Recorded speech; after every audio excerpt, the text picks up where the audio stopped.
வணக்கம். இன்னைக்கு my home my கிச்சனில் லெமன் ரைஸ் எப்படி செய்கிறதுன்னு பார்க்கலாம். பறிக்கிற காய் இப்போ தான் பழுக்க ஆரம்பிக்குது. இதை 4 நாள் அப்படியே வச்சுருந்தா நல்லா பழுத்துக்கும். அதுக்கப்புறம் எப்படி செய்கிறதுன்னு பார்க்கலாம். இப்போ எலுமிச்சப்பழம் நல்லா பழுத்துருச்சு. இதுலேருந்து நல்லா பழுத்த 3 எலுமிச்சப்பழமாக பெரிய பழமாக எடுத்திருக்கேன். மீதி இருக்கிறது இன்னும் முழுசாக பழுக்கலை. நீங்கள் கடையில் வாங்கும்போது நல்லா பழுத்த பழமாக பார்த்து வாங்கிக்கோங்க. இப்போ இது அப்படியே இருக்கட்டும், உரமா வச்சிடலாம். ஒரு பவுலில் 2 கப் அளவுக்கு சாப்பாட்டு அரிசி சேர்த்துக்கோங்க. தண்ணி ஊற்றி நல்லா கை வச்சு களைஞ்சிருங்க. நம்ம எப்போவும் சாப்பாட்டுக்கு யூஸ் பண்ணுற பொன்னி அரிசி தான். இந்த மாதிரி நல்லா கை வச்சு களைஞ்சிங்கன்னா தூசு அழுக்கு எல்லாம் வந்துடும். தண்ணியில் 2-3 தடவை கழுவிட்டு மறுபடியும் தண்ணியிலேயே அரை மணி நேரம் ஊற வச்சுருங்க. அரை மணி நேரம் ஊறினதுக்கப்புறம் மீதி இருக்க தண்ணி எல்லாத்தையும் இந்த மாதிரி வடித்து எடுத்துக்கோங்க. இப்போ ஊற வச்ச அரிசியும் உரமாக இருக்கட்டும். அடுப்பில் ஒரு பெரிய பாத்திரம் வச்சுட்டு 7லேருந்து 8 கப் அளவுக்கு தண்ணி சேர்த்துக்கோங்க. தண்ணி சேர்த்துட்டு மூடி அடுப்போட சூடு அதிகமாக வச்சு நல்லா தண்ணியை கொதிக்க விடுங்க.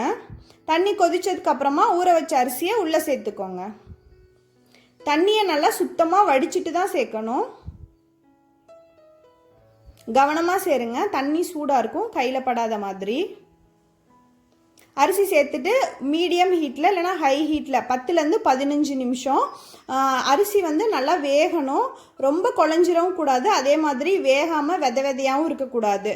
ஒரு 13லேருந்து 15 இல்லைனா 10லேருந்து 15 நிமிஷம் அதுதான் கரெக்டான டைமாக இருக்கும். சாப்பாடு வெந்ததுக்கப்புறம் மீதி இருக்க தண்ணி எல்லாத்தையும் நல்லா வடித்து எடுத்துருங்க.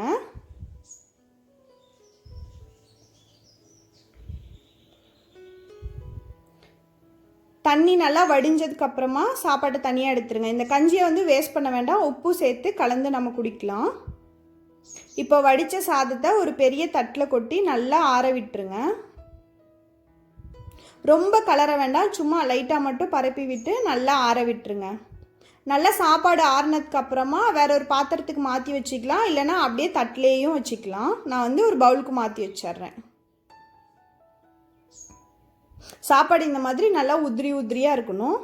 இப்போ நம்ம எடுத்து வச்ச எலுமிச்சப்பழத்தை 2ஆக அரிஞ்சிட்டு எலுமிச்சப்பழ சாறை புழிஞ்சி எடுத்துக்கலாம். இப்போ இந்த சாறையும் அப்படியே ஓரமாக வச்சிடலாம். அடுப்பில் ஒரு பெரிய பாத்திரமாக வச்சுக்கோங்க. வச்சுட்டு 3 டேபிள் ஸ்பூன் எண்ணெய் சேர்த்துக்கோங்க. எண்ணெய் நல்லா சூடான பிறகு 1 டீஸ்பூன் கடுகு நல்லா படபடன்னு வெடிச்சதுக்கப்புறமா 2 டீஸ்பூன் உளுத்தம்பருப்பு, 2 டீஸ்பூன் கடலைப்பருப்பு, 3லேருந்து 4 டீஸ்பூன் வேர்க்கடலை சேர்த்துக்கோங்க, நல்லா வறுத்த வேர்க்கடலை. அப்புறம் 10லேருந்து 15 முந்திரி பருப்பு சேர்த்து நல்லா எண்ணெயில் வறுத்து விடுங்க. ஒரு 40 செகண்ட் மீடியம் ஹீட்டில் வறுத்திங்கன்னா கொஞ்சம் கலர் மாற ஆரம்பிக்கும். அப்போ 2 கொத்து கருவேப்பிலை உள்ளே சேர்த்துக்கோங்க. கூடவே ஒரு பச்சை மிளகாயை நல்லா நறுக்கி சேர்த்துக்கோங்க. 3லேருந்து 4 சிவப்பு மிளகாய் சேர்த்துக்கோங்க. மிளகாய் ரொம்ப காரமாக இருந்தால் கம்மியாக சேர்த்துக்கோங்க. அப்புறம் அரை டீஸ்பூன் பெருங்காயத்தூள் சேர்த்துட்டு நல்லா கலந்து விடலாம். ஒரு 40லேருந்து 50 செகண்ட் குறைவான சூட்டில் நல்லா எல்லாமே வறுபடுற அளவுக்கு வறுத்துட்டு அடுப்பு ஆஃப் பண்ணிவிட்டு அதுக்கப்புறம் அரை டீஸ்பூன் மஞ்சத்தூள் சேர்த்து நல்லா கலந்து விடுங்க. நல்லா கலந்ததுக்கப்புறம் பாத்திரத்தை அடுப்புலேருந்து இறக்கி வச்சுருங்க. அது நல்லா சூடு குறைஞ்சதுக்கப்புறம் நம்ம எடுத்து வச்ச எலுமிச்சை சாறை உள்ளே சேர்த்துக்கோங்க. கூடவே தேவையான அளவுக்கு உப்பு சேர்த்துட்டு நல்லா கலந்து விடுங்க. உப்பு நல்லா கலந்ததுக்கப்புறம் நம்ம வடித்து எடுத்து வச்ச சாதத்தை உள்ளே கொஞ்சம் கொஞ்சமாக சேர்த்து நல்லா எலுமிச்சை சாரோட நல்லா கலந்து விடலாம். மெதுவாக கலந்து விடுங்க, ரொம்ப வேகமாக கலக்க வேண்டாம், அப்புறம் அரிசி உடஞ்சிரும். பாதியாக சேர்த்து கலந்து விடுங்க.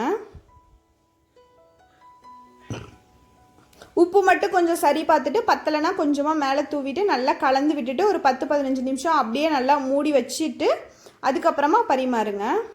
லெமன் ரைஸ் கூட அப்பளம், வடை, ஊறுகாய், கெட்டியான தேங்காய் சட்னி, காய்கறி பொரியல், காய்கறி வறுவல், அப்புறம் வாழைக்காய் வறுவல், உருளைக்கிழங்கு பொரியல் வறுவல், இந்த மாதிரி எது வேணாலும் உங்களுக்கு பிடிச்சதோடு சாப்பிட்லாம்.